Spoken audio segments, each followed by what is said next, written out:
La littérature, l'imaginaire plus généralement, relève d'une nécessité psychique. L'homme, depuis son enfance, a besoin de se raconter des histoires. Philippe K. Dick, le célèbre auteur de science-fiction, ne voyait-il pas ce besoin irrépressible de raconter des histoires comme un prolongement de sa passion enfantine pour Winnie l'ourson? L'imagination est un formidable combustible spirituel. Il met ordre et dynamisme dans une existence par trop encline à l'inertie et à la sclérose. S'il est vrai que l'âme est le principe du mouvement, comme l'affirmait Platon, l'imagination est le vent qui gonfle les voiles de l'esprit. Mais est-ce suffisant pour étancher la soif de sens qui anime l'homme, cet animal métaphysique par excellence? On peut aussi mettre l'imaginaire au service de l'absurde, et constituer une œuvre sur l'inanité, réelle ou supposée, de la présence de l'homme sur Terre. Lovecraft est le représentant le plus abouti de cette tendance, dont l'horreur cosmique est l'expression parachevée.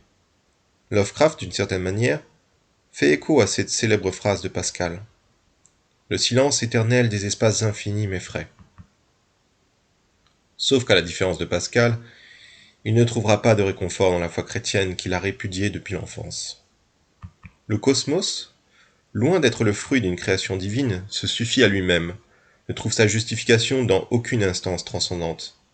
Il fait le pari inverse de Pascal, à l'instar de Schopenhauer, dont l'ouvrage majeur Le monde comme volonté et comme représentation tendra à entériner le non-sens de l'existence, l'absence de finalité de l'être dans sa totalité.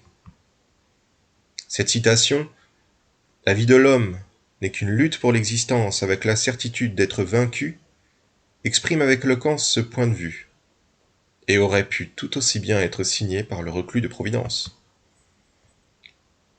À rebours de ce point de vue nihiliste, je voudrais exposer l'idée antagoniste, selon laquelle non seulement l'imagination, mais la philosophie, les sciences, entre autres disciplines, nous font accéder à une dimension hautement porteuse de sens.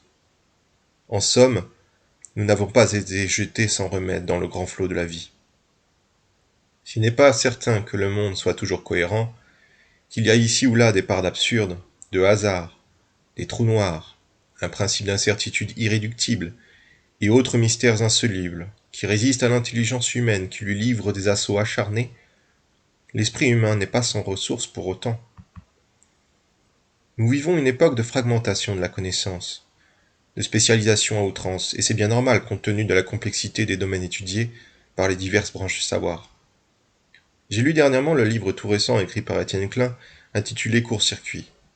Un livre admirablement écrit, qui milite pour une intelligence holistique, qui ferait son miel de tout. Mathématiques, physique, savoir technique et manuel, littérature, poésie et imaginaire. Aurélien Barraud, grand vulgarisateur, dans la lignée de Klein, n'hésite pas à faire se côtoyer Antonin Artaud et Einstein, Derrida à la déconstruction et la physique quantique dans un même mouvement spéculatif. C'est dans cette perspective que je voudrais me situer sur cette chaîne.